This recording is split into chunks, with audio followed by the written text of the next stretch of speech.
Attention, la vidéo qui suit n'est pas un placement de produit et un partenariat. C'est simplement un retour pour un produit acheté pour des raisons personnelles et en aucun cas une tentative de vente déguisée. Bisous les rageux.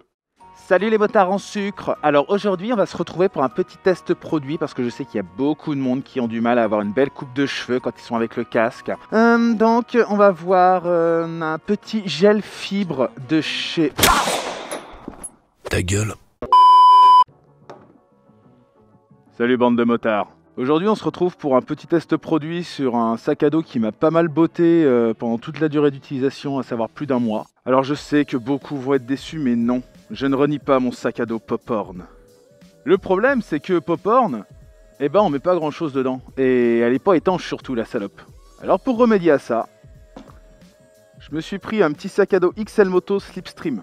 Alors XL Moto, vous connaissez peut-être pas la marque, c'est normal parce que c'est pas vraiment une marque moto en fait, c'est plutôt un site qui est équivalent à Moto Blues en fait et qui développe sa propre gamme de sacs à dos et équipements.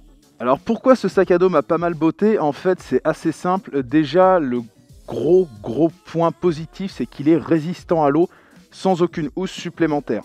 Deuxième point positif, il est rigide. Alors attention, rigide mais pas homologué comme très peu de sacs à dos moto malheureusement en guise de dorsale. Non, celui-là il est rigide plus dans un aspect aérodynamique et justement sur mon GSX-R c'est le bonheur. Ça me tire absolument plus dans le dos, peu importe les vitesses légales ou illégales que j'utilise. Alors on va switcher de caméra. Comme vous pouvez le voir, la fermeture, donc déjà elle est placée dans le dos, ce qui est pas mal pour prévenir du vol, parce que ça malheureusement on n'y pense pas souvent. Et vu que forcément la coque est rigide, et du coup c'est pareil pour tout ce qui est découpe de cutter pour voler à l'intérieur, c'est quand même assez compliqué. À l'intérieur on va retrouver une très grande poche, une capacité d'à peu près 22 litres, ce qui est quand même pas mal, on va pas se mentir. Une poche matelassée pour un ordinateur de 15 pouces, et deux pochettes dans lesquelles vous pouvez mettre téléphone, etc. ce que vous voulez. Alors l'autre gros avantage que j'ai trouvé à ce sac en fait, c'est tout con, mais les sangles pectorales et ventrales, elles sont sur scratch, ce qui fait qu'en cas d'accident, votre sac à dos va être arraché et va partir plus loin. Alors, est-ce qu'il est exempt de défauts? Non, absolument pas. Il a pas mal de défauts. Enfin, pas mal, il en a surtout deux en fait.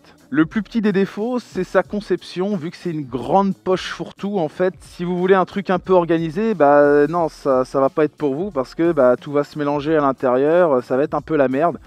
Deuxième point important, on va switcher de caméra encore. C'est ça en fait, cette sangle, j'ai été obligé de la rallonger comme vous pouvez le voir ici là, parce qu'à la base elle arrivait ici et du coup vous imaginez bien que quand le clip se trouve là, forcément pour fermer avec le cuir c'est super pas pratique. Et maintenant le plus important surtout c'est le tarot. Moi personnellement il était à 20 € avec les frais de port, ça me l'a mis à 28 €. 28 € pour un sac de 22 litres étanche aérodynamique. C'est clairement pas cher. Je me suis tapé pas mal d'averses dans la gueule, dont certaines qui étaient bien gratinées pendant plus d'une heure, et le sac n'a jamais laissé pénétrer l'eau. Donc c'est tout pour moi pour ce petit retour produit, et moi je vous dis à une prochaine. Salut bande de motards.